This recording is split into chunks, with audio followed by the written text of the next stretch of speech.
For those of you who may not know, the Academy Forum is a program that is organized and funded by PAMCA. It is to bring to campus outstanding speakers who will engage our students and our faculty and our families. And it is also our pleasure to be able to open it up to the larger community. So we welcome you all. We're really delighted that you've braved the elements to join us tonight. Before we get going with our program tonight, there are just a couple people that I want to thank for making it possible for us. First, Amy South. Amy, where are you? Amy's around somewhere. Amy is our community vice president. There she is in the back. She is ultimately responsible for the entire event tonight. Next is Lucy Botzik, and Lucy is in the doorway up there. Lucy has executed every single detail for tonight. We have Trish Perlmutter. Trish has shepherded this program from the very beginning. And last but not least, Judy Polinovsky and Debbie Kozak, who make absolutely everything happen for us here at MKA. So thank you very much. So now, without further ado, it's my pleasure to introduce the headmaster of the Montclair Kimberly Academy, Tom Namick.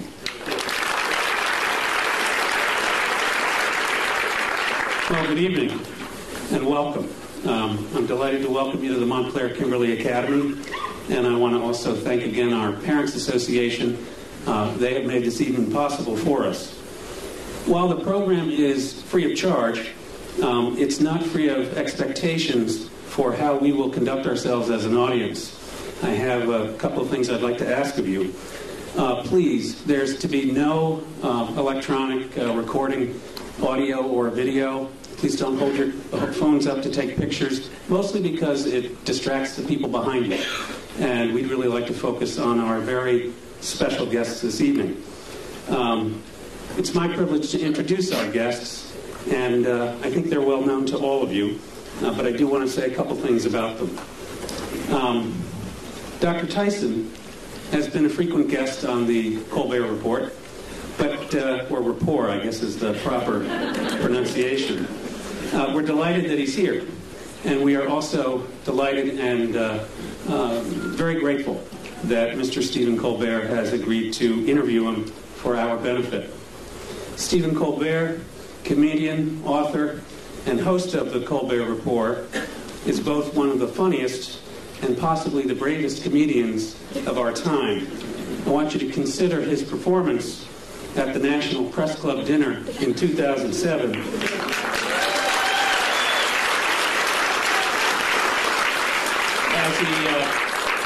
As he stood just a few feet from the President of the United States, known to the rest of us as the most powerful man in the world. Dr. Neil deGrasse Tyson, astrophysicist, director of the Hayden Planetarium, author of 9 books, teacher, lecturer, host of NOVA's 4-part series Origins, and member of 2 presidential commissions on the United States aerospace industry and the future of our country's space exploration. Dr. Tyson has a gift for working successfully within the realms of research, education, and policy formation. I owe you all an explanation about our theater tonight. What you see on stage is the beginning of a set for a 7th grade production of Romeo and Juliet. This year's selection for what is, as I said, an annual performance. And I think it's fitting that Dr. Tyson is going to warm up the stage for the 2 most famous star-crossed lovers in all of American literature. It occurred to me that there are a few things that Stephen Colbert and Neil Tyson have in common, and I wanted to comment on them. Both of them share an overarching purpose to make sense of the world. They also share a common strategy. They often look to the stars, human or heavenly, for evidence of how things work. Though Stephen Colbert is far tougher on the objects caught in his gaze, whereas Dr. Tyson is only known to have obliterated Pluto. They share methods in their respective fields, whether it is the search for evidence that makes sense of the world and the universe, or the creative construction of questions and tests by which the truth and significance of who or what is before them are evaluated. Perhaps then they both have something in common with William Shakespeare, the desire to provide their audience with a lens to see the world from a previously unconsidered point of view, and not just as others would have us see it. So while the stars may be dazzling, training and instinct appear to have taught each of them to look away from celestial bodies. I'm really sorry, I had to get that bad cliche in there somewhere. And to consider the effects that those celestial bodies have on everything and everyone around them. In addition to the challenging questions that each of them make us confront, their work has given the world a little more of that very rare and gem-like substance known as the truth, or in Stephen Colbert's case, truthiness. And we are very grateful. Ladies and gentlemen, Mr. Stephen Colbert and Dr. Neil deGrasse Tyson.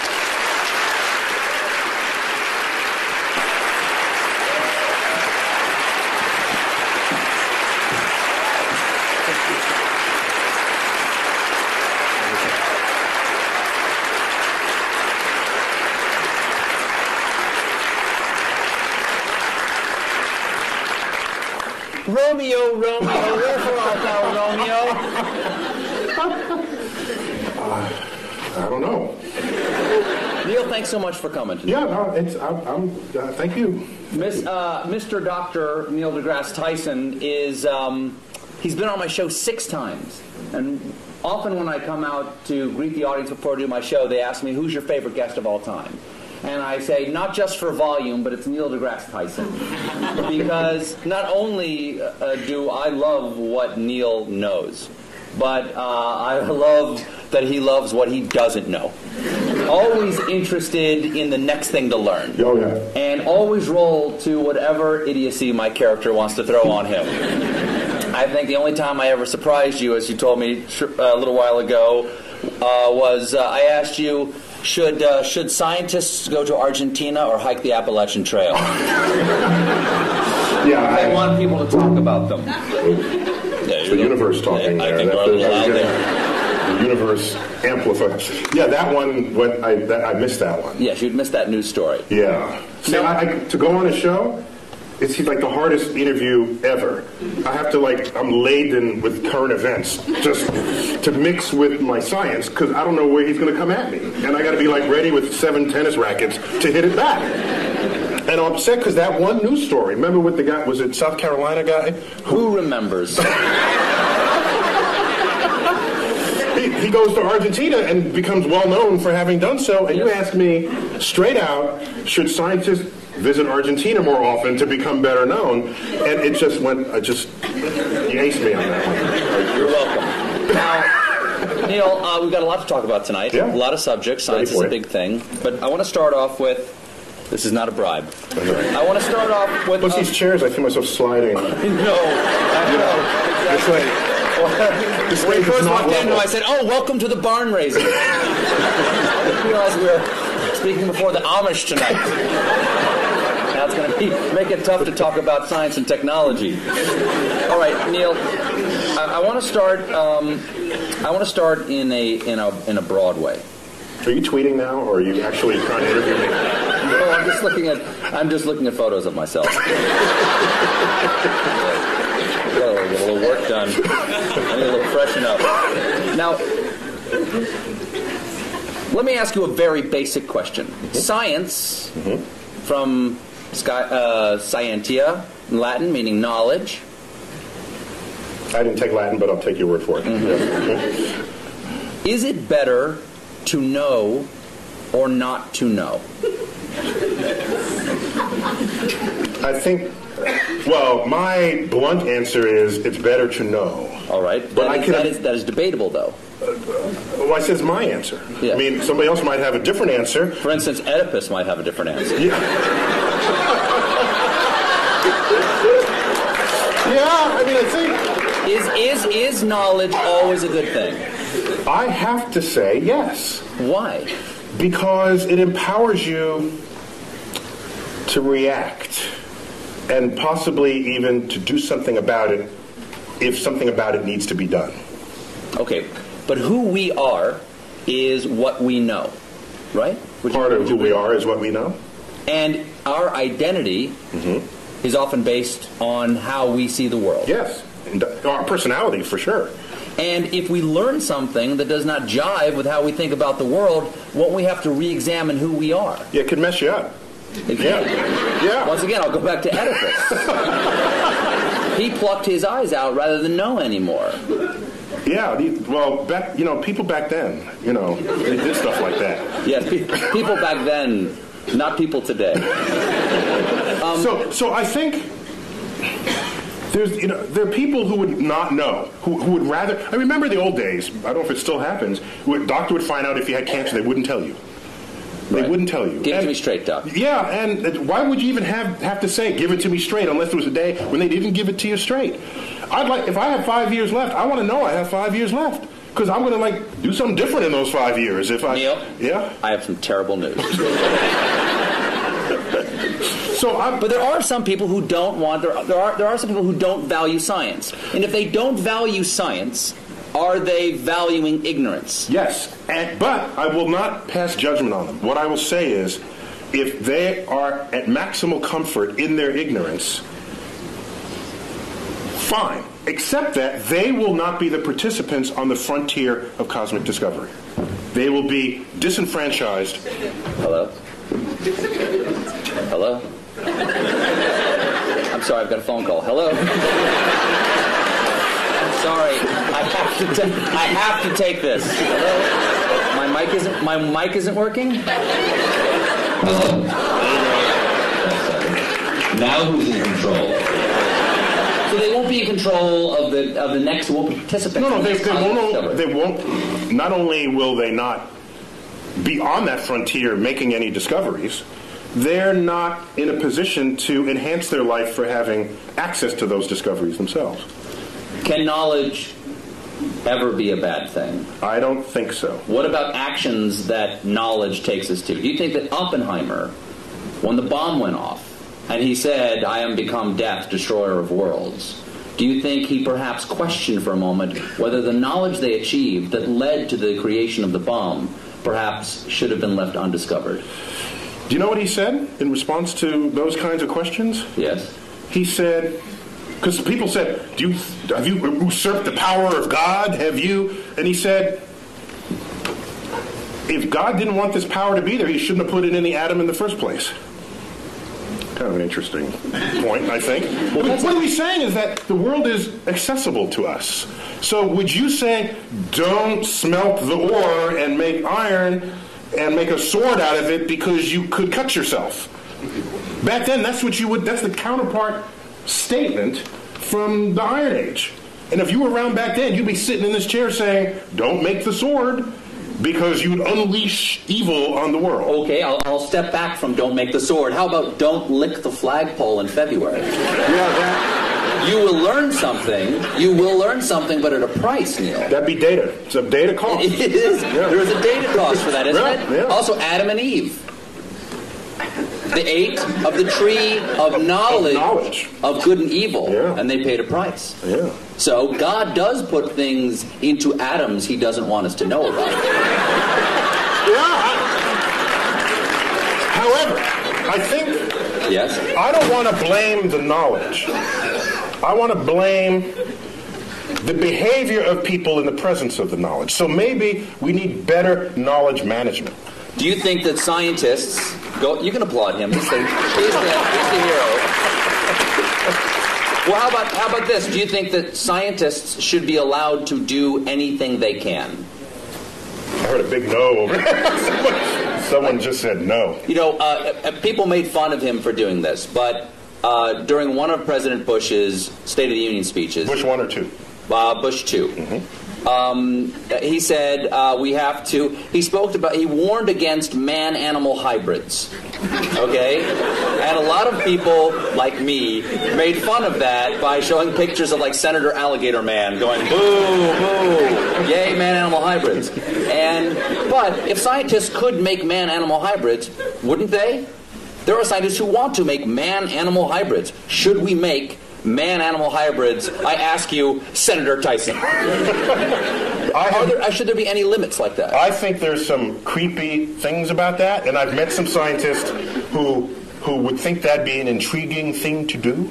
Yes. Okay? I think we as a society, as a democracy, what we should do is come to some understanding of what the prevailing social mores are. And no, science should not cross those barriers. And by the way, scientists are often ones to try to prevent that. Einstein among them, for example. He didn't want to make the bomb after he first told Roosevelt he should make the bomb. He changed his mind because his conscience, his moral conscience, descended upon him. Scientists are not without moral code here. So as a culture and as a society, we decide what should be the prevailing cultural mores, and I think we should all be beholden to those. What do you think of the portrayal of scientists in movies? Because often, for instance, the scientists who make the Terminator, they're the bad guys. Scientists lead us to the Terminator, or they create the superbug that wipes out the world, or they enrage the monster at the bottom of the sea. When you part the curtains and at the bottom of all of that, there's a politician funding that research.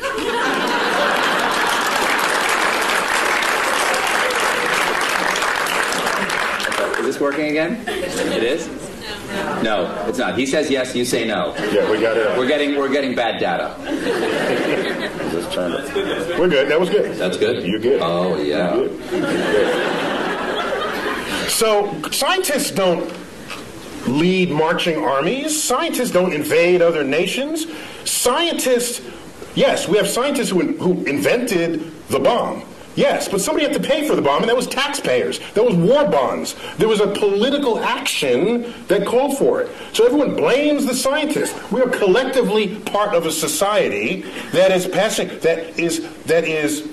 is using or not using, to its benefit or to its detriment, the discoveries made by science.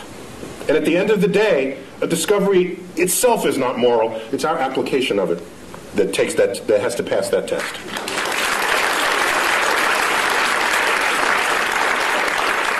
Would you agree that there's a distrust of science on a certain level in our country? I mean, unless it's, going to grow my hair back. Yeah, the right. Science... Or do other things to your anatomy, yes. Right, exactly. Yes. Science, exactly. Right. Science, I've gotten those emails. Science is sometimes distrusted because it is more complex than the average person can understand. I think that is the core of it. It's distrusted not because of what it can do, but because of because people don't understand how it does what it can do. And that absence of understanding or misunderstanding of the power of science is what makes people afraid of it. And so I remember back when they first split the atom, shouldn't split the atom, or shouldn't. I mean, you hear this at every discovery that happens in science. There's a mystery to it. For example, irradiated foods. In France, they call it frankenfood, all right? Which is kind of a cute word when you think about it. Yes. But it makes food last longer, and you're healthier for it. You don't get sick from it. And so from it turning bad. In fact, NASA does it all the time. NASA can make a slab of meat. You wouldn't necessarily put this in your refrigerator, but NASA can make a slab of meat that'll last 30 years. I tasted it. And? Delicious? No, it was, there's some restaurants' food reminds me of what that tasted like. But I'm just saying that just because you don't understand it doesn't mean it's bad for you. Go figure out how it works. That's why we need a scientifically literate electorate, so that when we go to the polls, you can make an informed judgment. And you can draw your own conclusions rather than turning to a particular TV stations to have your conclusions handed to you. Now, Arthur C. Clarke. Comedy Central accepted. Exactly. Okay. Arthur C. Clarke's famous dictum about sufficiently advanced technology. Yes, it is. Arthur C. Clarke had several laws of culture and the world, one of which was any sufficiently advanced technology is indistinguishable from magic. So, if something gets too complex for the average person to understand, it's magic. It's like magic. And you have powers that I don't trust because I don't know what you're going to do with it next. Whereas if you understood how it worked, you'd say, "Hey, give me one of those." I mean, that's how that would work. That's how that plays out. Do you think that's where the debate over? I think that's where the debate over evolution and creation science comes. Is that the complexity of evolution is so grand that it is hard to conceive of how the incremental changes come. And once something becomes so complex that I can't understand it, there's nothing between that and God saying, let it be. Well, one of the beauties of evolution is that that complexity does not come about from complex ideas. The ideas are actually quite simple. And you can show on a computer how those simple forces can generate complexity given enough time and enough variation in environment, which is just what the history of the Earth supplies. So science literacy is an important part of what it is to be an informed citizen of society. Let's get away from our understanding of science, or lack thereof, and get to science itself. Okay. I'm with you. Here's a transition from talking about us mixing science and religion and getting back to science. Mm-hmm. God is truth, people think. Mm-hmm. Okay, some believe God is truth. Truth is beauty. Is there anything in science to you that is beautiful? Or rather, what is the most beautiful thing that you know of in science? E equals MC squared. Really? Oh, it's awesome. It is. So that equation doesn't just have a great publicist. It's actually... Because everybody knows it, but also everybody knows Coke. You know, it's like the Coca-Cola of science. Yeah, you learn E equals MC squared before you even know what any of those symbols mean. You hear it in elementary school. It's a gorgeous thing. It's what is beautiful about E equals MC squared? First of all, tell everybody what all the pieces mean. Well, E stands for energy. M is mass. C squared is just the speed of light squared. That's just, ignore that for the moment. The thrust of that equation is that energy and mass are equivalent to each other, which means you can transmute one into the other and back. What makes it extraordinary is that that hardly ever happens in our everyday lives, yet it's going on all the time in the rest of the universe. And so we're in this little pocket where E equals MC squared is not visible. It's not visible. It's not happening in our lives. No. But if it did, the world would be really different. Light coming from that bulb would all of a sudden pop into a particle, and the particle would combine and pop back into light again. Would it hurt? It can, yeah. It would sterilize you. There's a lot of, the kinds of particles that would do that they would sterilize you, yeah. That'd be bad. I've had my kids. Yeah. So it goes on in the center of the sun. It went on at the Big Bang. It goes on throughout the universe, wherever it's hot and heavy. But what is beautiful about it to you? It's simple. It's simple, yet it accounts for hugely complex things. And for me, that is where the beauty lies in the truth. No. If I had to give you a complex theory to understand a complex phenomenon, send me home. Because what's the point? Now, there's no tablet in the sky that said it had to be simple to end up being complex. It's just a remarkable fact about the universe. So why not celebrate it? The fact that pi, right? Let's say the numbers together. 3.1415926. We got a few. That's a nerd fest. We got a geek thing going on over there. Not bad. The fact that you take a circle of any size, a circle the size of the universe itself, and divide it by its own radius, and you get that number, that's beautiful. I have to pause, and I get misty thinking of this.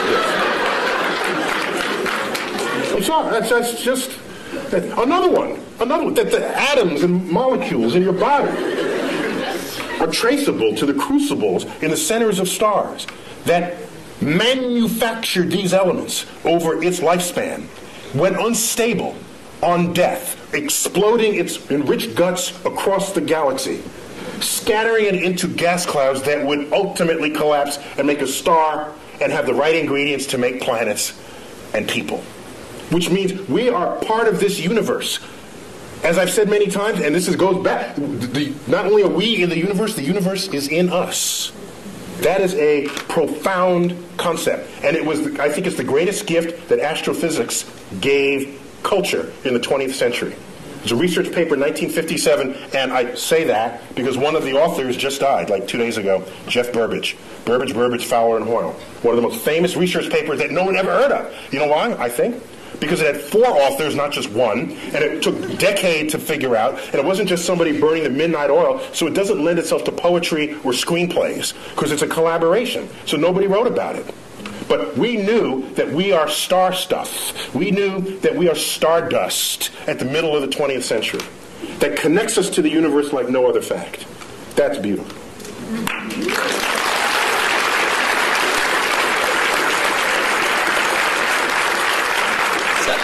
Sounds like you have written poetry about it. Once it gets in you, you have, the only way it comes out is poetically. No! You write poetry. You write sonnets. I don't know if they're sonnets, but occasionally a word rhymes in it, and I don't know what to call it. But sometimes if you feel deeply about something, I think the greatest poetry, not that I'm an astrophysicist, right? That's my disclaimer. Mm-hmm. But some of the greatest poetry is revealing to the reader the beauty in something that was so simple you had taken it for granted. That, I think, is the job of the poet. And so, the simplicity of the universe, which started this part of our conversation, I think, if it doesn't drive you to poetry, it drives you to bask in the majesty of the cosmos. So what drew you? You said that this is the beauty of astrophysics, or the gift that astrophysics gave us in the 20th century. What drew you to astrophysics? Take us to Neil deGrasse Tyson before he's an astrophysicist. Take us to who you are now. I'm living in the Bronx, which in vernacular would be the Bronx. And I'm in a building. Not a lot of stars. No, there's like a dozen or so in the night sky. So you do not have a relationship with the night sky as a city dweller. And my parents, I have a brother and a sister, they would take us to, each weekend we'd go to visit museums and other sort of cultural things in the city. And one of those weekends we went to the Hayden Planetarium. The local planetarium, the one right there in Manhattan. And you sit in the chair, and the lights dim, the stars come out, and I said, "Oh, that's a nice hoax, that can't be real. I'll enjoy it while there's it, but that's fast. They think there's that many stars up there. Like, what kind of? Are they pulling my leg?" And a couple of years later, I go out to Pennsylvania in another trip that we took, and I looked up at the night sky, and in what persists to this day, and what is an embarrassingly urban thought. I look up at the night sky from the finest mountaintops in the world, and I look up and I say, it reminds me of the Hayden Planetarium. It's embarrassing. See, I beg forgiveness. Wow. But so strong was that imprint that I'm certain that I had no choice in the matter. That, in fact, the universe called me. And I wonder that if I'd grown up on a farm and the universe and the sky was just always there, I wonder if that would just have become wallpaper to me, and I wouldn't have then been struck by it as I was at age 9. I'd never known anything of it. And then it just slaps you in the face. And from then on, I was hooked. It took 2 years for me to figure out you can do that as a career. But starting at age 11, you asked me, that annoying question adults ask kids, what do you want to be when you grow up?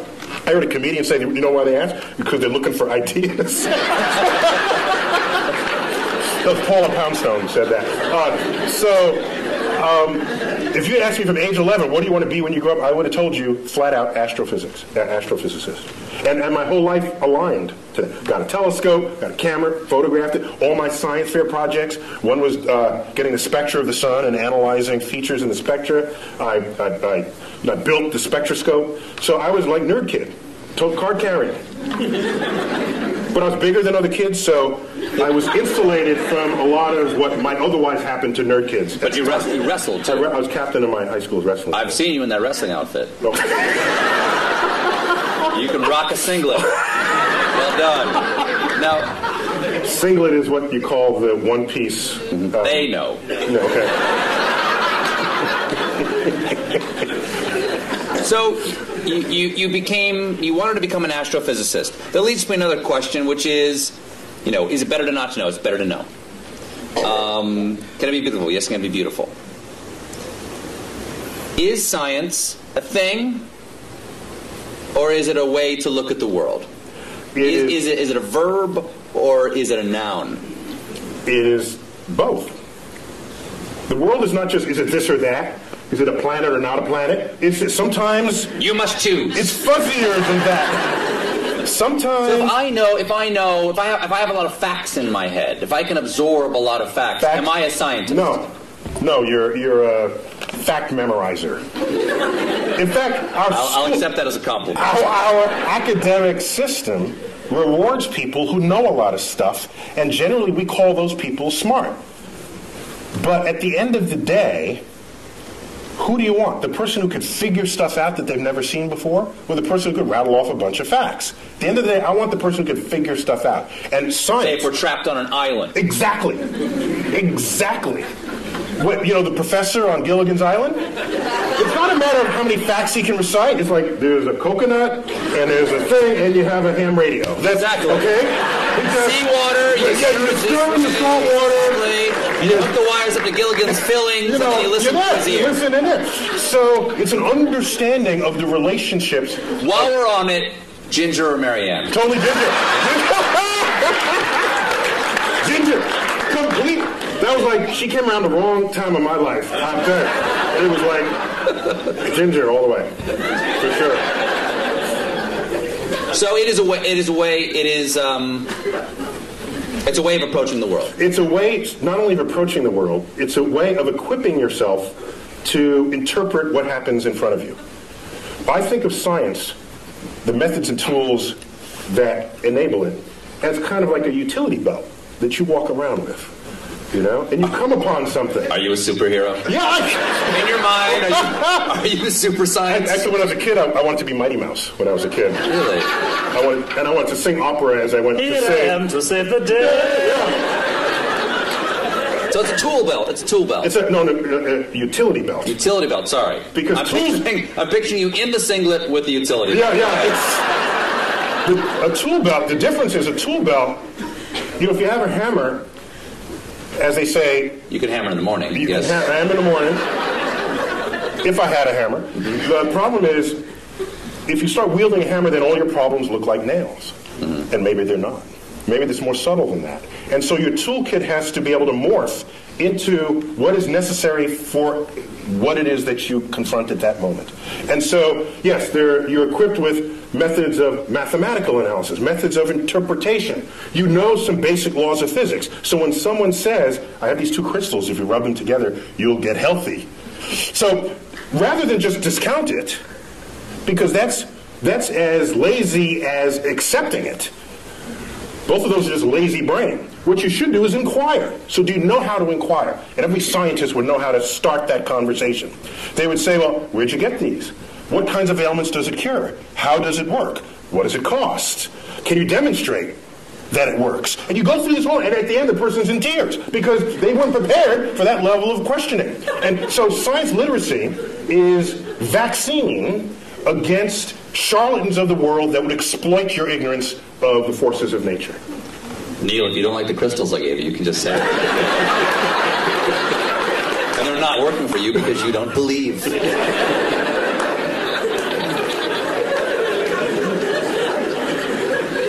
Is there any science fiction you admire or that you enjoy? Or do you see the holes in science fiction and go, I can't enjoy that? Of course he would know the effects of a neutron star. He doesn't know tidal forces? Do you have that problem? You got that right. You've got that right. Do you have that problem? I only have the problem if the movie is marketed for its accuracy. Number one. Number two, they got to get some basic science right. After that, I'm okay. So, for example, in the latest Star Trek movie, they had this liquid. The red matter. The red matter, thank you. Release the red matter. Release the red matter, and you drop it into the core of a planet, and it turns a planet into a black hole. I thought that's kind of cool. What was a little weird was... Why didn't it turn the ship into a black hole? No, because they had the special apparatus that surrounded it. And the apparatus did what? It's the anti-black hole apparatus. I'm okay with that. See, I was not losing sleep. That didn't bug you? Over what held the black hole. I didn't have an issue with that. But oddly, what I had an issue with was they needed this drill, which is a very cool kind of, that was the coolest thing I'd ever seen. Exactly. A drill, they would drill to the center of your planet, and they dropped I'd say, if that would turn a planet into a black hole from its center, it surely would turn a black hole turn into a black hole from its surface. So you just drop it on the surface. That would Kirk and Sulu fight on. I know, right? They had to fight on the platform. So I'm okay. I got angry with Jim Cameron about Titanic. That's how I got angry. Did I tell you? I didn't tell you the story. You did not. Oh, no, can I? I've never seen you this angry before. Just hold me back. I can't wait to see what you have to say about Avatar. You might turn blue with rage. Go on. So what was your problem with Titanic? There's a colleague of mine who saw Avatar, and he got home and he told his wife he wanted to paint her blue, and that didn't go over very well. Is she 10 feet tall? So Titanic, you may remember, was marketed as a film of high accuracy because Cameron had funded this submersible to go down and it checked out the staterooms and the wall sconces and the china patterns, and so they reproduced that to detail. And so here they recreate the ship for the movie. Can you double check that? No, because he had the submersible. You just have to trust him, okay? No, you got to trust him. So now, the ship sinks, yes. Right? Did I give away the... You see the movie yet? I'm sorry. Okay, so the ship sinks. I do, I remember. You remember that, okay? Very sad. And it's Kate Winslet on the flow. Remember that? And yes. she's delirious. This isn't the scene where she's naked. Oh, sorry. Go on, she's dressed. Okay, go ahead. No, she's on the flow, on the whatever, the plank, and all right, she's looking up. We know the date, the time, the weather conditions, the longitude, the latitude. We know all of this about the sinking spot of the Titanic. There is only one sky she should have been looking at, and it was the wrong sky.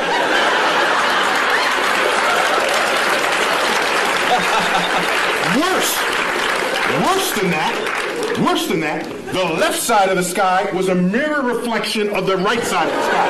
So it's not only wrong, it was lazy and odd. So halfway through, they just went, just flip it. No one will know. And so I was livid. Ooh.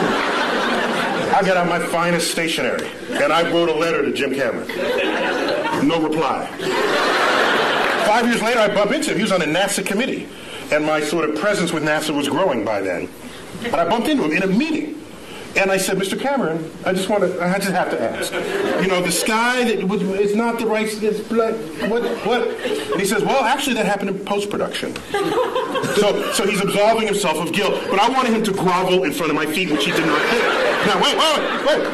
So I was angrier after that. Later on, Wired magazine honors him for Discoverer of the Year, Explorer of the Year. And they want to hold their party at the Rose Center for Earth and Space. You don't come into my house and get the sky wrong. Okay? Is my microphone working? Or did it fall? You're loud enough, you don't need a microphone. There you go, it fell down. Can you hear me now? Mine, yes.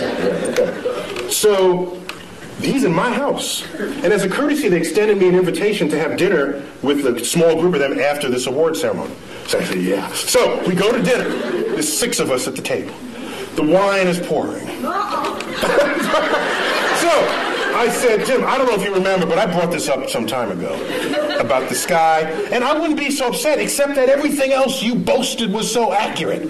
And we can't even check how accurate that is, but anybody can spend $50 for a planetarium sky program and look at the sky and know that you got the wrong sky. What gives? And you know what he said? He said, last I checked, worldwide, Titanic has grossed $1.3 billion.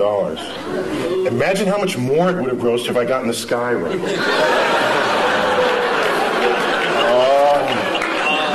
Oh man. I'm so sorry. That.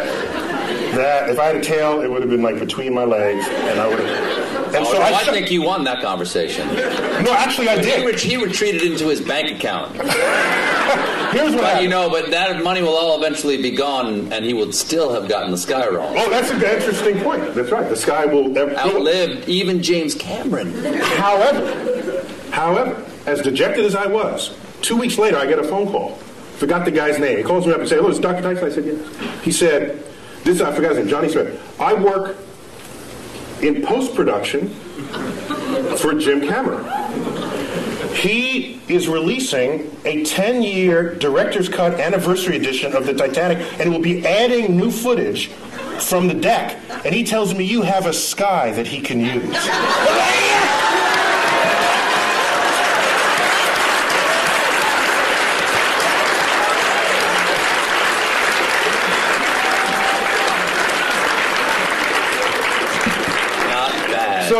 Not bad. You got your taste, right? You got a little taste. Yeah, right? it was good. Oh, no, I'm not. I'm a public servant. Yeah. I don't need pizza today. Me too. So if you're gonna claim it's right, then I'm gonna hold you to it. If you're not, then I'll just sit back and enjoy it. What I don't like? I don't like is the people who you go see a movie with who read the book first.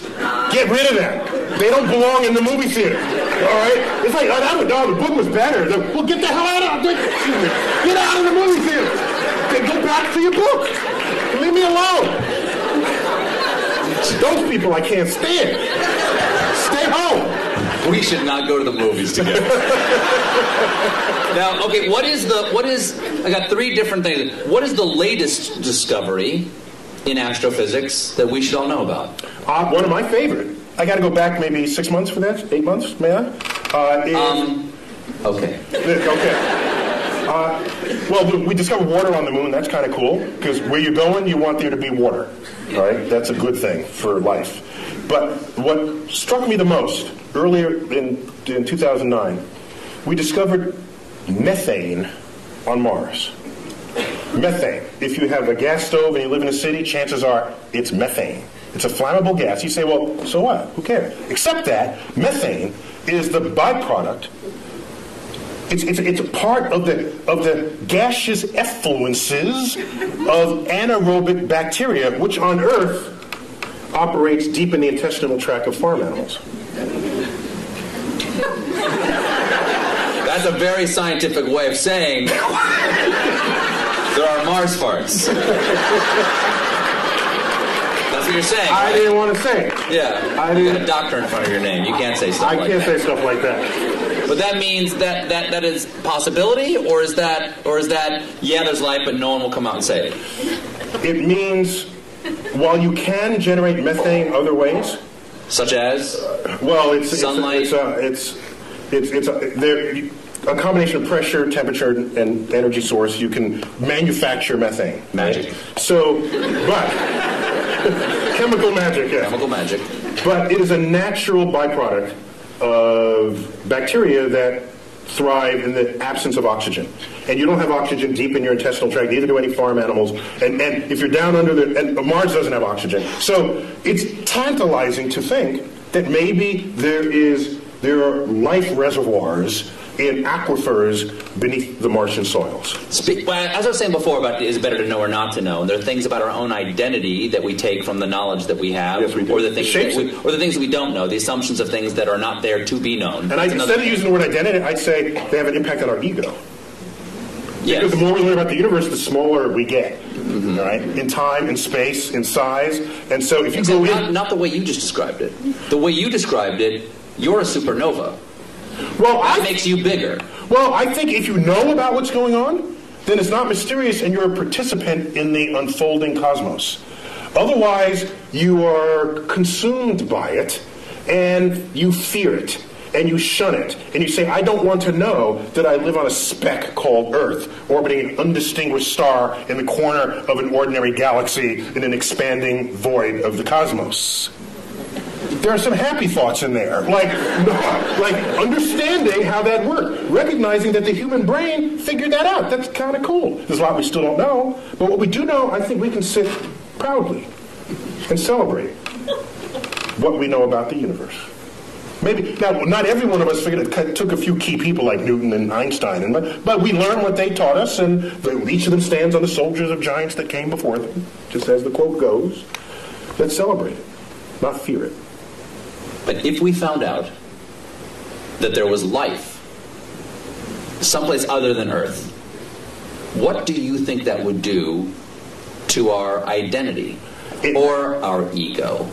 It may signal a change in the human condition that we cannot foresee or imagine. I think it would. Now, I think the issue would be not if we find bacterial life, which is kind of what we're looking for now. Bacterial life, there's no question about whether in our mind's eye we reign supreme over bacteria, although it can win. Bacteria, do you know in 1 linear centimeter of your lower colon lives and works more bacteria than the number of people who have ever been born in the history of the world? So in fact, we are just hosts for bacteria to lead their lives. So from the point of view of a bacteria, we're just a place to live. A dark, warm place to live. But we're a planet, and they don't believe there's bacteria in any of the other planets. That'd be an interesting sci-fi novel. So the real issue is, if we find life on another planet that's smarter than we are, that would totally mess with our ego. That'd be the last, nail in the coffin of our ego. That used to be, well, we're humans, and we're on Earth, and Earth is small, and Sun is insignificant. That'd be the last one, and I don't know how we'd be able to handle that. Do you think that there have been discoveries that have happened? For instance, I have heard discoveries that have changed our point of view about the universe that we are not aware of, that they've changed. In other words, the change has been so gradual, we don't realize we see the world differently. Has E equals MC squared, because that's coming up on 100 years? I'll tell you. Yes, it is, actually. Well, no, we're past the age. Last year was 100? No, 1905, so 2005. Okay. But so I got one for you. Has that changed us? I got one for you. In the 1920s, which was a watershed decade in the history of science, in that decade, we discovered that not only our galaxy, the Milky Way, is not the only existence of anything in the universe, that there are other Milky Ways out there. That recently? 1920s. Was it just the optics didn't exist for that? We needed a big enough telescope, and Edwin Hubble wielded all the glass that necessary to accomplish that back in the 1920s. He said Hubble, before the telescope, was a man and had his own telescope, the biggest of its day, and he made that discovery. That there were these spiral fuzzy things in the night sky. We thought they were just local to us. They're whole other systems of stars. 100 billion stars unto itself, outside of our system. Not only was that discovered in 1926, 1929 he discovers that the universe is expanding, which means it may have had a back then, it may have had a beginning. If it's expanding, that meant it was littler in the past. Well, there must have been a day when it was all together in the same place. Thus was born the Big Bang. Okay, so now, also in that decade, quantum mechanics, quantum physics was discovered. That is the science of the small, the science of electrons, protons, neutrons, particles, nuclei. At the time, you'd say, this is just physicists burning tax money. Because who cares about the atom? I got my horse to feed. I got kids. You got issues in society. Yet it's quantum mechanics that is the entire foundation of our technological revolution. There would be no computers. There would be none of what you take for granted. Your iPod, your iPhone, cell phones, the space program, without our understanding of the laws of physics as they operate on that atomic and molecular and nuclear level. And so the chemist has no understanding of the periodic table of elements without quantum mechanics. To them, it's just a list of elements. Quantum mechanics tells you why this column is there, and that's there, why this mates with that, and why that makes a molecule with that. That's quantum mechanics, and it's unheralded. You ask me, is there any discovery that has changed how we live? It is quantum mechanics. And I make this point because I'm ready to... Today, you hear people saying, why are we spending money up there when we got problems on Earth? And people don't connect the time delay between the frontier of scientific research and how that's going to transform your life later down the line. All they want is a quarterly report that shows the product that comes out of it. That is so short-sighted that that's the beginning of the end of your culture. So So it's better to know. That's a really long answer to my first question. My second question is, let's take some questions. Do we have time to do that? Q&A. You about to wave? You about to hit me in the head with a rubber band? Okay. Very quickly before we get to questions here. How many can I ask? Ask one. Do we have microphones, or are we going around the room? We can repeat the question if there aren't enough microphones to go around. Let's start right here with just one, please, sir. Is there a brown dwarf star approaching? Is there a brown dwarf star approaching? Okay. Dare I suggest that I think I know much more deeply about what's behind that question? He's asking about Planet X. Do share. That would swing by Earth in the year 2012 and tip us on our axis and have it be the end of civilization as we know it. Is that right, sir? Oh, I heard about that. Yeah. I'm digging a subterranean chamber. Yeah. Me and my kids are going to be fine. Yeah, go on. Once again here. It doesn't exist. Moving on. Next question. Yes. No, there is no Planet X. All gravity, all principal sources of gravity in the solar system are present and accounted for. Anything we discover now are tiny and insignificant, like Pluto's relatives. Yes. Yes. Anything to say about Apophis? Apophis. An asteroid the size of the Rose Bowl. Discovered December 2004. Headed towards Earth. It's not alone among asteroids headed towards Earth, except that this one is headed, there's a whole set of asteroids that cross Earth's orbit. That alone is not a problem. You cross the street all the time, but at different times the trucks drive by, okay? So the issue is, are you crossing the street when the truck is driving there at the same moment? That simultaneity is what matters. Apophis, when you ran the calculations, showed that there was a chance of it hitting us in the year 2036, with a close approach in the year 2029 on April 13th. A Friday, by the way. But here's what's significant about that. We've had close approaches before, but none this close. This is the size of the Rose Bowl, and on April 13th, 2029, it'll come close enough to Earth to dip below our orbiting communication satellites. Do you think 2.5% is a big number for that asteroid to come to Earth? No, right now the best estimates are several in a million that it will hit us in 2036. And if it does, it will likely hit the Pacific Ocean, plunge into a depth of 3 miles, explode, cavitate the ocean, send waves of tsunamis. The first one from the impact. The second one, because the water splashes back into the cavity, goes high into the air, drops back down, and sends another pulse. This will go on about 40 times. There'll be multiple tsunamis. I was just on the Santa Monica beach 2 nights ago, because Santa Monica is the first city to get hit, because it's the beeline right up from Santa Monica, 600 kilometers into the Pacific. 5-story tall tsunami would take out the entire west coast of the United States. But nobody has to die, because we know this well in advance. But I think 2 people will die. The stupid surfer who wants to surf that tsunami, we know people like this, right? You've seen them. And you know who else? Of course, the weatherman who wants to bring the camera guy closer. Can you see the waves hitting the shore?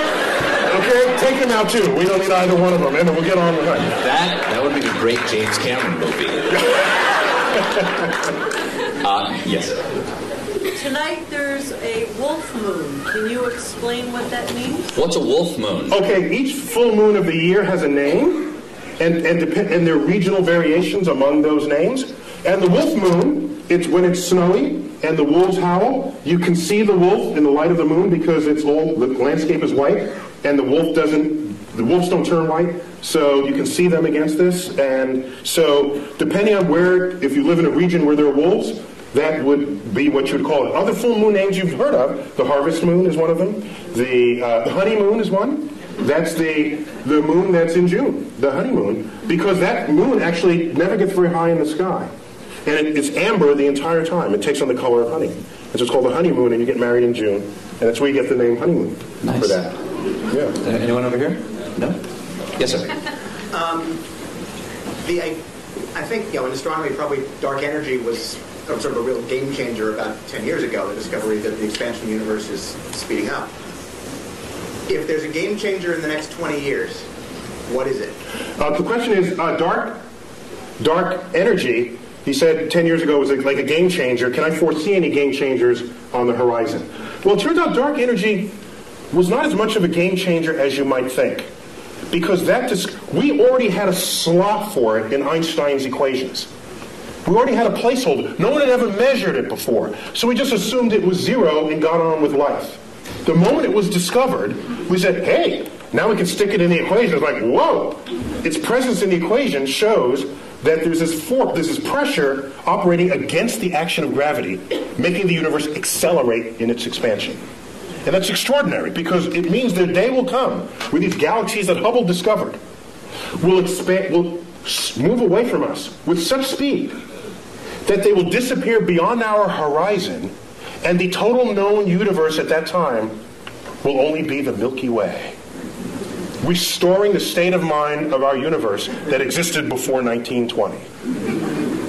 That's a spooky time. We would have to hand down the annals of cosmology from previous centuries to hear about the galaxies that were once in the night sky. So game changers going forward. If we discover the dark matter particle, that'd be kind of cool. If dark energy and dark matter, because we don't know what's causing either one of them, but we measure them. So they are real in their action on the universe. We just don't know what it is. Okay? As distinct from the ether 100 years ago, we never measured it. We just assumed it was there. There was no data. It was just dark matter, dark energy. We can call it Fred and Wilma. Don't think it's matter or energy. We don't know what it is. Don't let the name fool you. I'll henceforth call it Fred and Wilma. Okay? So, with Fred and Wilma, these two things, it may be a game changer. Once we figure out what it is, it's a new particle that then we can exploit to our benefit in the same way our understanding of quantum physics enabled us to exploit the behavior of atoms and nuclei to our benefit. So a new kind of physics would transform how we live. Yes, that's one way I think about it. Is Pluto going to be excised, so not just because we send it out, but because the ice will expire?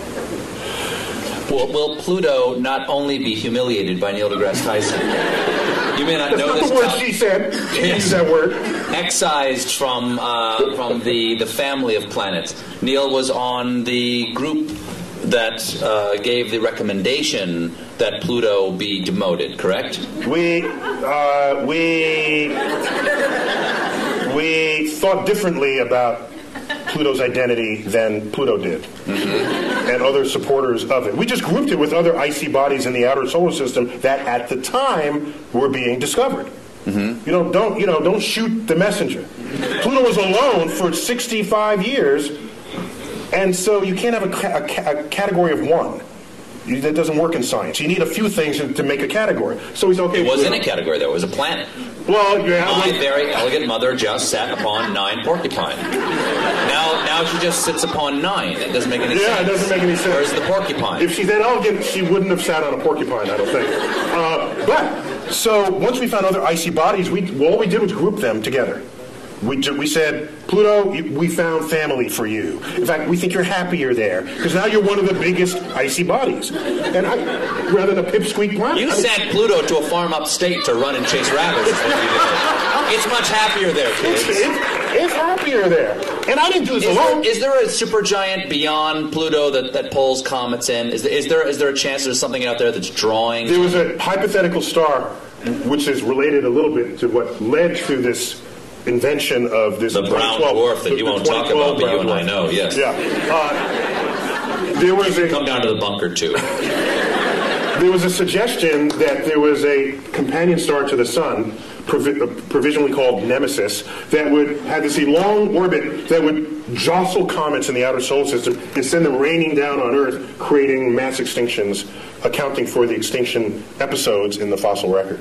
But it was an interesting hypothesis that was never supported by data, and so when you're not supported by data, you discard the hypothesis. That's how science works. You don't believe something just because you want to, or think something's true just because it feels good. At some point, you've got to confront the data. So getting back to the point... You've never been in politics. So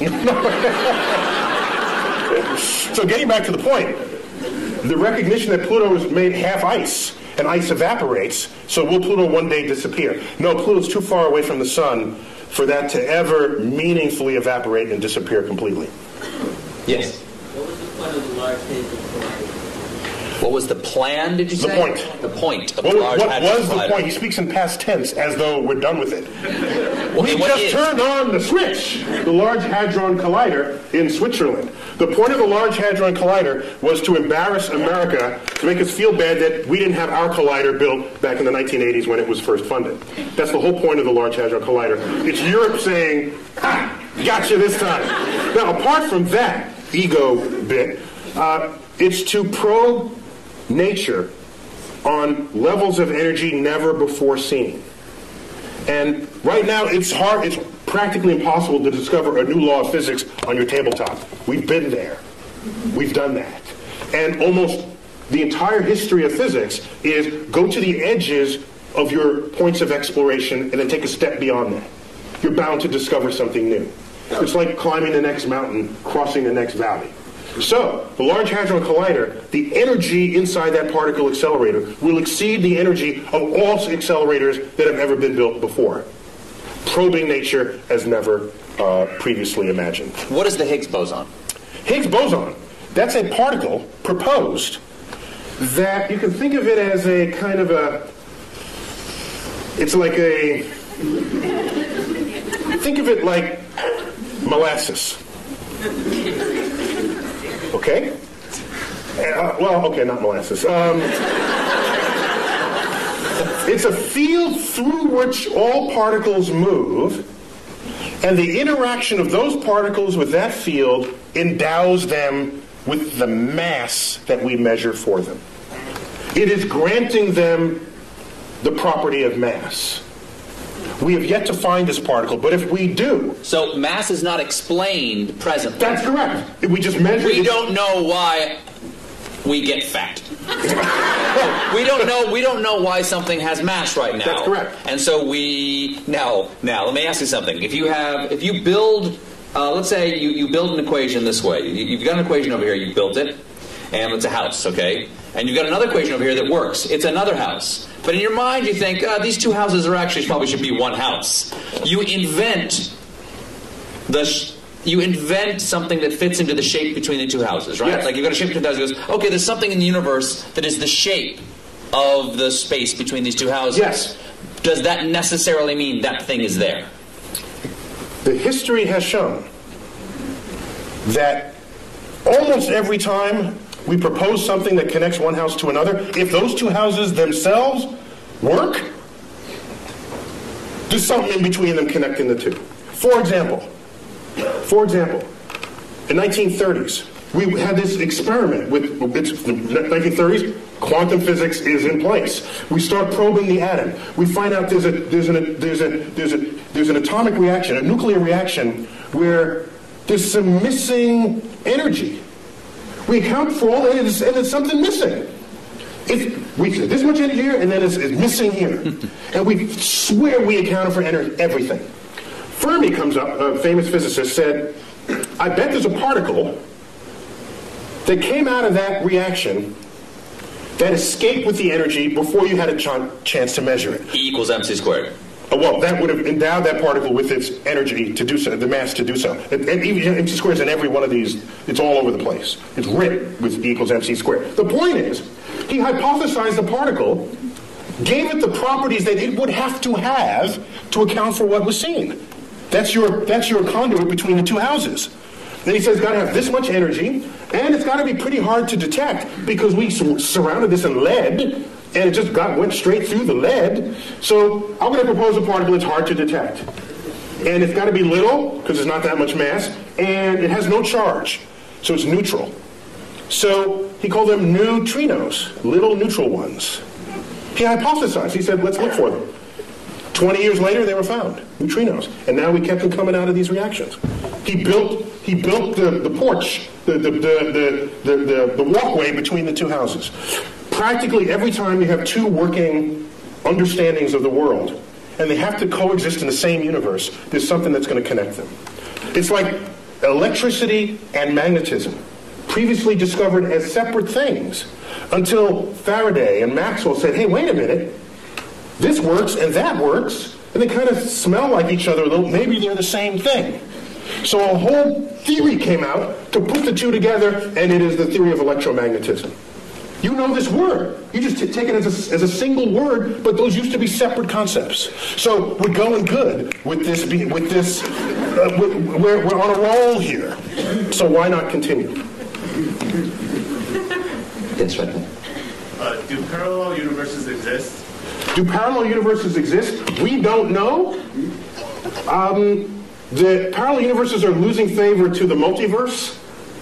We have some cogent theoretical expectations that our universe might be just one of many, spawned from this sort of this hyperdimensional medium, which we'll call the multiverse. There's no data to support it, but we have good theoretical premise to think that it's there.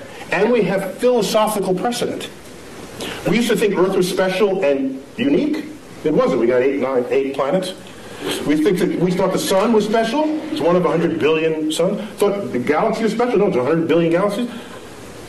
We have one universe. Or do we? The track record said, why should there only be one? Be open to the possibility that you don't live in the majority-looking universe that's out there.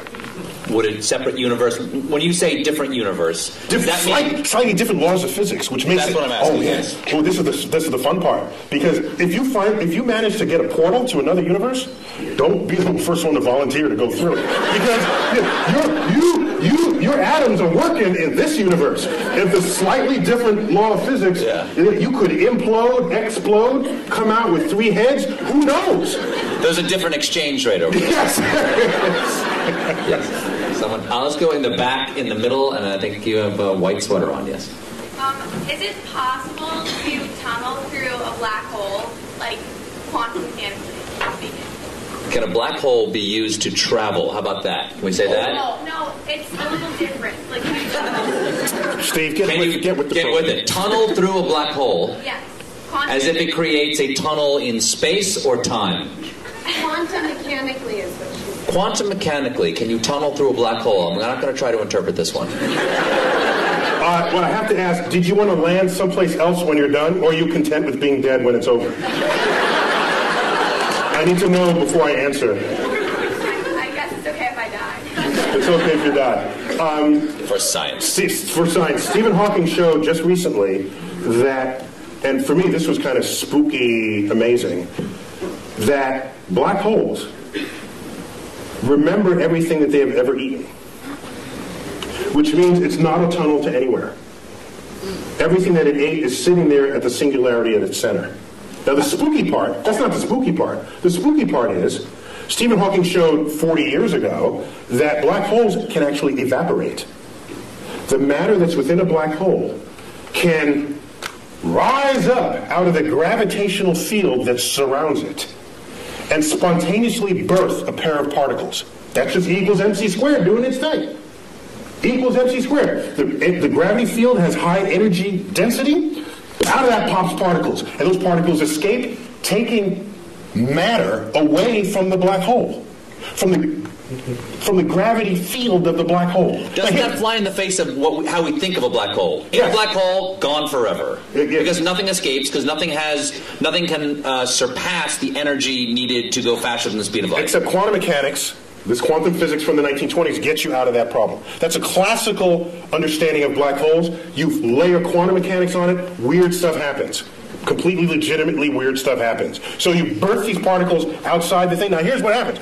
I dump you. That sounds like that. I'm not interrupting. That sounds like science is making magical exceptions for itself. Quantum physics is kind of magic because none of it issues forth from your common sense. Particles pop in and out of existence. One time it's a wave, the next time it's a particle, and it interacts with itself and you measure it here, but it shows up there. If we were forged in that world, then all that would be common sense. An equals mc squared would be a daily phenomenon. You wouldn't need Einstein to figure it out. He'd be learning it in elementary school. But that is a foreign universe to us. And so what goes on there, you are prone to say, that doesn't make sense. You know something? It's of no obligation to make sense to you because your senses didn't come out of that universe.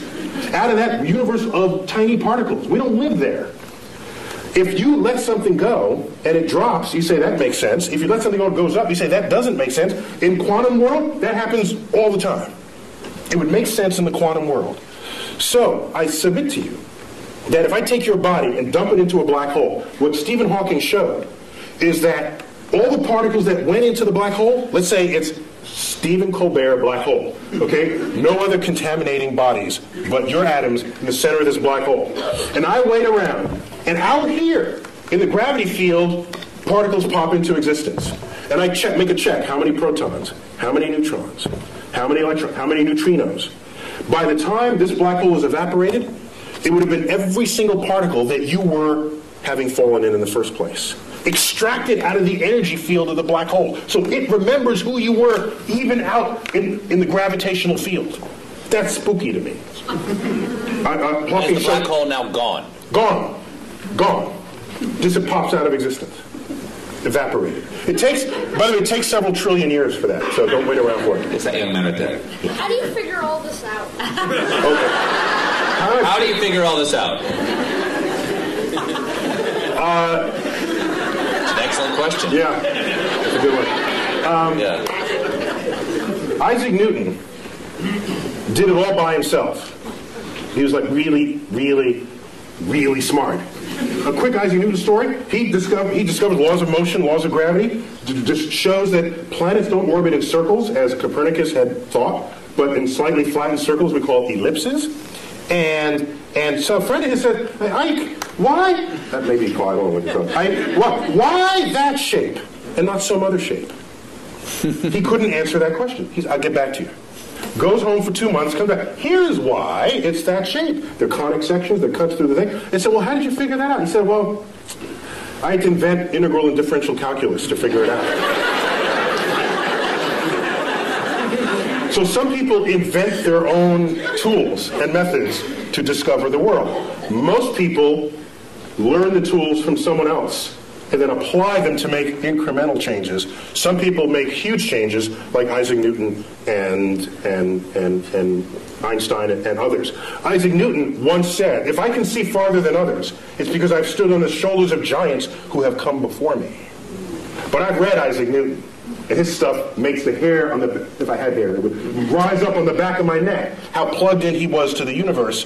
And I'm saying to myself, that quote cannot have possibly have been honest. What it really meant, if I'd re-give that quote to him, I'd say, if I can see farther than others, it's because I'm standing among midgets, that's why. He can see farther than everybody else. In the case of Isaac Newton.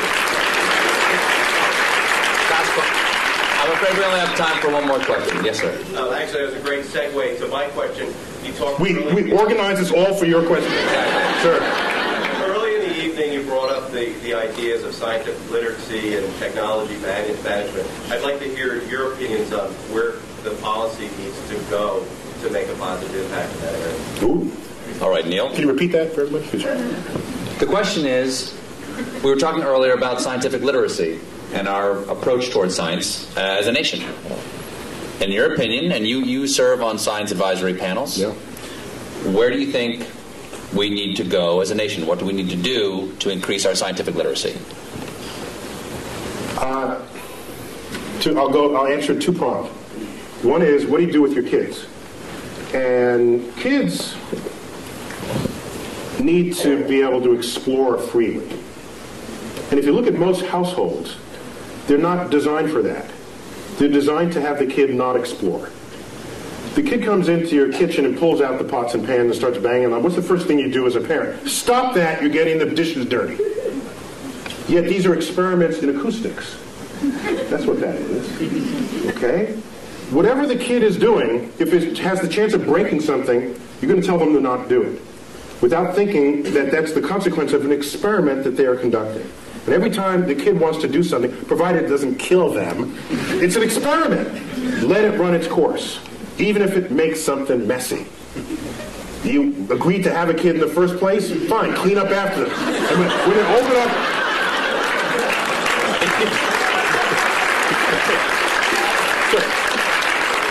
Because it's those seeds of curiosity that is the foundation of what it is to become a scientist. Now, I don't want everybody to be a scientist. That'd be a boring world. I want the poets, and I want the musicians, and we need that. And I don't have a... But I'm talking about promoting science literacy. And so the first step for the parent is to get out of the way. Allow the child to explore. They start playing in the mud. Don't do that in the mud. I just cleaned those pants. You're getting in the way of another experiment. They start plucking the petals off the flowers you just bought from the florist. And you say, stop that, I just paid $10 for the flowers. Had you let that continue, they'd find in the middle the stamen and the pistil, and they'd learn something about the flower. For $10. That's cheap. Derek Bach, one-time president of Harvard, once said, if you think education is expensive, try the cost of ignorance. And so that's got to start at home. In the schools, I don't have a problem with the fact memorizing, but don't equate that with what it is to be wise or what it is to be smart. Smart should be some combination of that, yes, but also, what is your lens on the world? How do you figure things out? And you promote that by stimulating curiosity. And I don't see enough stimulating curiosity in this world. This is a famous school right here. I saw the banner in the opening corridors. So you probably don't have that problem here, all right? But the whole world is not educated in this building. So a lot of change would need to happen in that regard. Now getting back to policy. I have tried. You do a simple Google, like YouTube and Tyson, my name, but put Neil so you don't get Mike. All right? Dining on someone's ear. Half of what ends up thrown onto YouTube are talks I've given where I'm trying to convince people, not only the public, but lawmakers and people in power, that investing in the frontier of science, however remote it may seem in its relevance to what you're doing today, is a way of stockpiling the seed corns of future harvests of this nation. And those seed corns, what they do is, whether or not you know it today, advancing a frontier, history has shown, has advanced a culture ever since the Industrial Revolution got underway. And we can speak more hegemonistically about it, that anyone who has embraced the powers of technology has enjoyed economic wealth, the likes of which the world has never seen, attendant with strength of security. Okay? And so people say today, they'll say, so suppose the next terrorist attack is like a chemical attack. Do you call out the Marines, or do you get your best chemists to figure out what to do about that? There's a point where your weapons are not as useful as the brain of the scientist who you could bring to bear on the problem. And so I see science and technology and creative investments in it as the most significant infusion to our economy that could possibly be conceived. The problem is it's not going to boost the economy next quarter. It's got a time horizon longer than most people have the patience for, and most politicians have the re-election cycle to be tolerant of. So what we need is a longer view on those investments. I don't want to have NASA going hand in hand trying to get money to stimulate the frontier of cosmic discovery. And that frontier now involves biologists in the search for life, chemists in understanding the soils of Mars, aerospace engineers. You know what I don't want to do? I don't want to stand in front of 8th graders and say, who wants to be an aerospace engineer so that you can design an airplane that's 15% more fuel efficient than the one your father flew? That's not going to get them. But if I say, who wants to be an engineer and design the airfoil that'll fly in the rarefied atmosphere of Mars, I'm going to get the best students in the class, and you know it. Because that's an exciting project for smart people to work on, motivated people to work on. And when you have them, they invent stuff. They discover things. They transform the culture in which we live on a time horizon that is not easy to just tell someone in a one-sentence soundbite. And what I want is a level of science and cultural literacy that will allow the public to be able to think beyond the election cycle, to think for themselves and say, this is a good investment.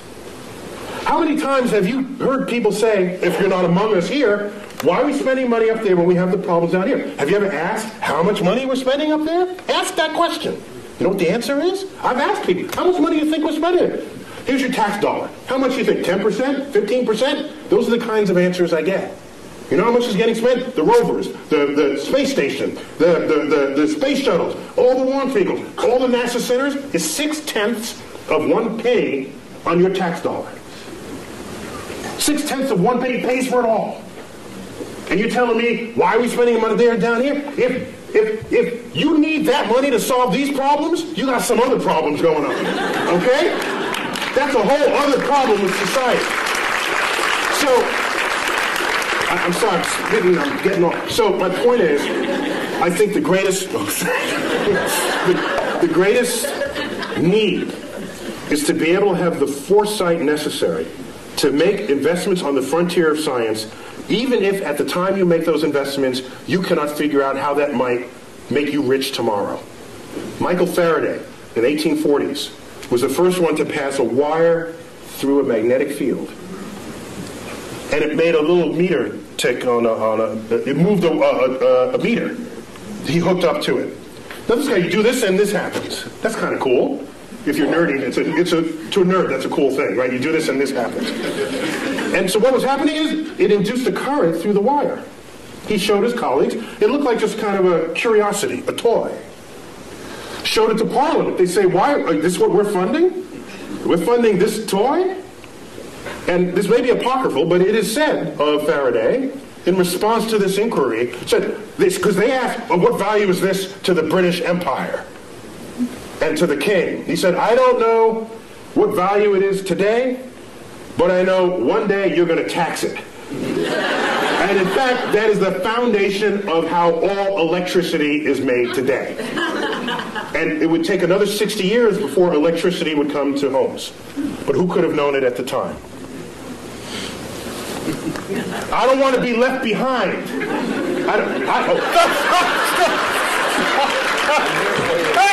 I will not leave you behind. Last thing I'll say. The biggest news story last year to me was not the methane flatulence. No. The biggest news story happened December 22nd, something like that. I forgot what day. A press release comes out. Russia says they want to send a mission to deflect Apophis, the killer asteroid. Oh, yeah. By the way, I said if that hits, it's going to hit the Pacific, which affects us. Okay? Russia says we're going to launch a mission. We're going to start designing it now, and we're going to fund it. Oh, by the way, the United States is welcome to join us. And people say, oh, that's nice, a little international thing. And I'm saying, wait a minute. Something's wrong here. Aren't we the ones who are supposed to be starting missions and invite other people to join us? Isn't that how it's been? So that was a sign, one of many, that our significance and meaning on the world stage is fading. And it's fading fast. And it's not a cliff. It's just a fade. And the day will come where the rest of the world just makes their own decisions about the future of their own space exploration and technologies. And we're sitting back saying, hi, fellas, can we join along? Neil, we already proved we can deflect asteroids in the movie Armageddon. Yes. So there's our fantasy. We don't do it in real, we do it on the silver screen, and we're happy about that. Maybe we got to fix that disconnect. Last question. Why is there something instead of nothing? 10 words or less.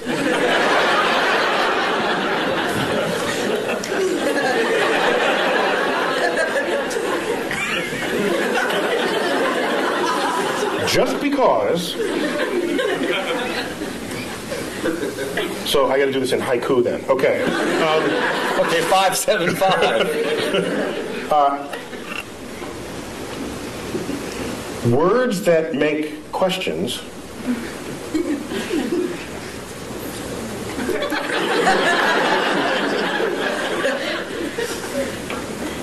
may not be questions at all. I am well rebuked. Neil deGrasse Tyson, it is an honor to have you here and an honor always to talk to you. Please, come on, give it up for Neil deGrasse Tyson. Thank you.